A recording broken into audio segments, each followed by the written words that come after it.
Hey everyone, L to the W here. Show you how to do an air filter today on the HHR, in case anybody's wondering. It is this big hunking piece of plastic that's on top of the motor. So, first thing we need to do is disconnect this sensor that's right here.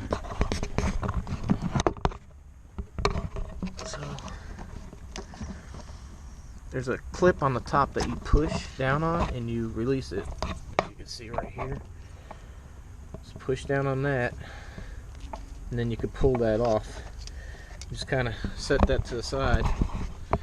Now the next thing we have to do is this screw right here. We just have to loosen that up enough to get that out. And then screw right here. We'll loosen that up and then we'll be able just to pull this off. So what you need for this job is just a regular screwdriver. Longer the better, as you can see.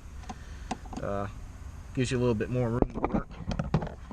And if you have a drill, really become handy, and you'll see why here shortly. But you'll need a Torx 25 bit.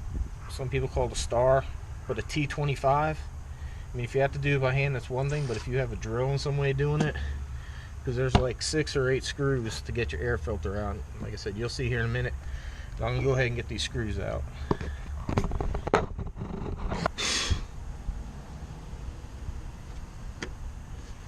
Alright, then this thing just kind of lifts up. See, there's supposed to be a rubber grommet here, which I've lost somewhere throughout time. Then you have 2 more hooks through here. And that's all that holds it on.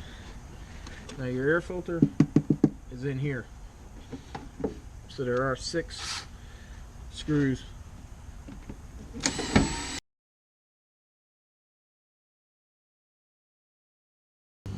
Wait, 7. 4 on one side, 3 on the other. Then this just comes out.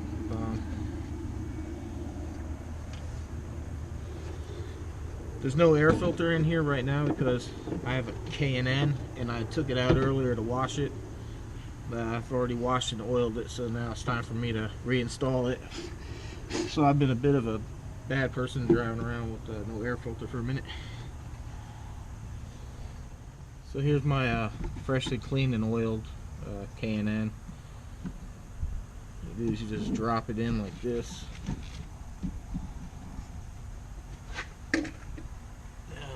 As you can see, there's a big lip around the air filter. And it fits nice and snugly like that. Now I didn't put a K&N in here to try to get any performance out of it. It was just, especially when the car was, maybe it's different now, but I bought the car brand new in 06 when they first came out, and these air filters were just hard to get. Auto parts stores didn't have them in stock, always had to wait, so I was like, screw it, I just went and ordered a K&N.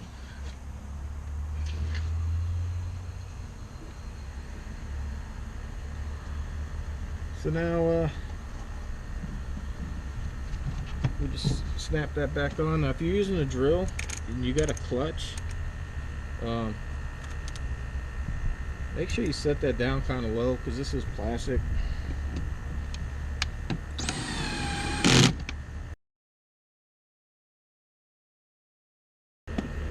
Now what I do is I'm just going to use a hand bit to make sure that those are about where I want them. That worked out pretty good. I had the clutch setting on DeWalt there at 5. So that feels pretty good, not too tight. So now when we put this back on, so there's 2 rubber grommets here that go into this metal bracket, which is what we're going to be aiming for.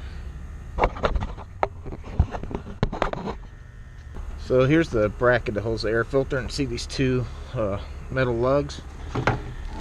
They go into these rubber grommets right here. So that's what we're going to try to snap on first. I said there should be a rubber grommet here. I don't know what happened to it. It must have just deteriorated through time, but it would actually go around this third. And I did this because the valve cover would actually go right into the throttle body, and I didn't want that oil getting in there, so that's me. That's my version of the catch can. Fortunately, in this car, it doesn't throw an engine light. Huh. I tried it on my Equinox. It threw the light. I don't know how the hell it knows, but it knew. Ratted me out.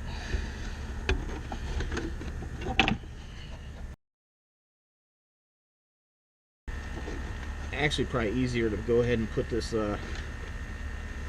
front hose on first, then lay it in, because this was kind of giving me a little resistance.